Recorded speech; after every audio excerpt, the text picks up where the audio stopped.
Hi friends, it's story time.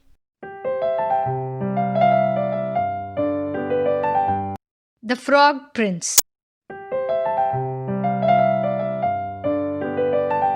In the olden time, there lived a king whose daughters were all beautiful, but the youngest was so exceedingly beautiful that the sun himself, although he saw her very, very often, was delighted every time she came out into the sunshine. Near the castle was a large and gloomy forest, where in the midst stood an old lime tree. Beneath those branches splashed a little fountain. So, whenever it was very hot, the king's youngest daughter ran and sat down by the side of the fountain. When she felt dull, would often divert herself by throwing a golden ball up into the air and catching it again. And this was her favorite amusement. Now, one day it happened that this golden ball, when the king's daughter threw it into the air, did not fall down into her hand, but onto the grass, and then it rolled right into the fountain. The king's daughter followed the ball with her eyes, but it disappeared beneath the water, which was so deep that she could not see the bottom. Then she began to lament and to cry more loudly, and as she cried, a voice called out, "Why are you crying, O king's daughter? Your tears would melt even a stone to pity." She looked around to the spot from where the voice came and saw a frog stretching his thick, ugly head out of the water. "Was it you that spoke?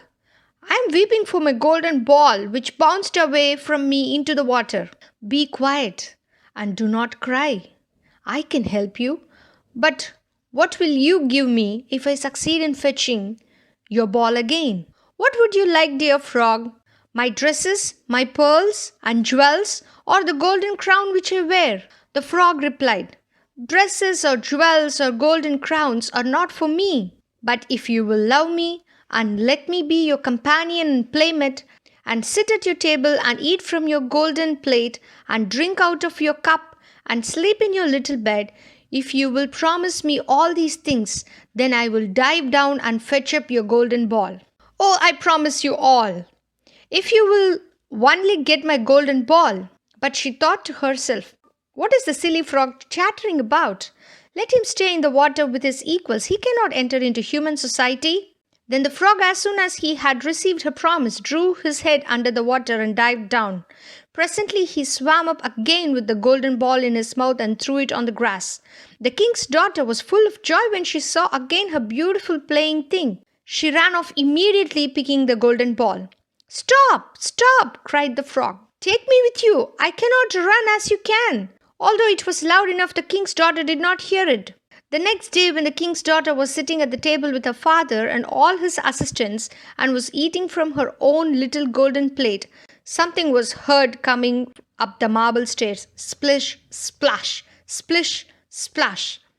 And when it arrived at the top, it knocked at the door, and a voice said, "Open the door, youngest daughter of the king." So she rose and went to see who it was. But when she opened the door and caught the sight of the frog, she shut it again very quickly and with great passion and sat down at the table looking very pale. But the king noticed that her heart was beating violently and asked her whether it was a giant who had come to fetch her away who stood at the door. "Oh no, it's no giant, father, but an ugly frog."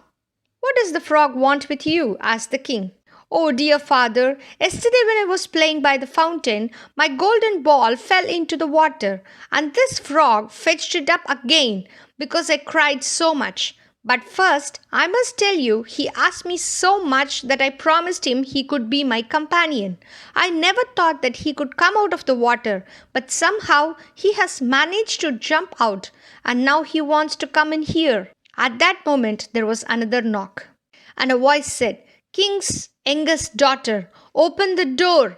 Have you forgotten your promise you made at the fountain, so clear beneath the lime tree's shade?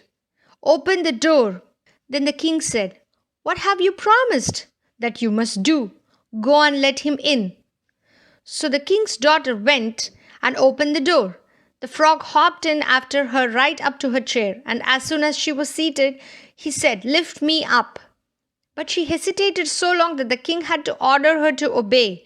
And as soon as the frog sat on the chair, he jumped on the table and said, Now push your plate near me that we may eat together. And so she did. The frog seemed to enjoy his dinner very much, but every bit that the king's daughter ate nearly choked her. Till at last the frog said, I have satisfied my hunger and feel very tired. Will you carry me upstairs now into your bedroom and make your bed ready that we may sleep together? At this speech, the king's daughter began to cry, for she was afraid of the cold frog and dared not to touch him. And besides, he actually wanted to sleep in her own beautiful clean bed. But her tears only made the king very angry. He who helped you in the time of your trouble must not now be despised. So she took the frog up with 2 fingers and put him into a corner of her chamber. But as she lay in her bed, he crept up to it and said, I am so very tired that I shall sleep. This speech put the king's daughter into a terrible rage, and catching up the frog, she threw him with all her strength against the wall, saying, Now will you be quiet, you ugly frog? But as he fell, he was changed from a frog into a handsome prince with beautiful eyes.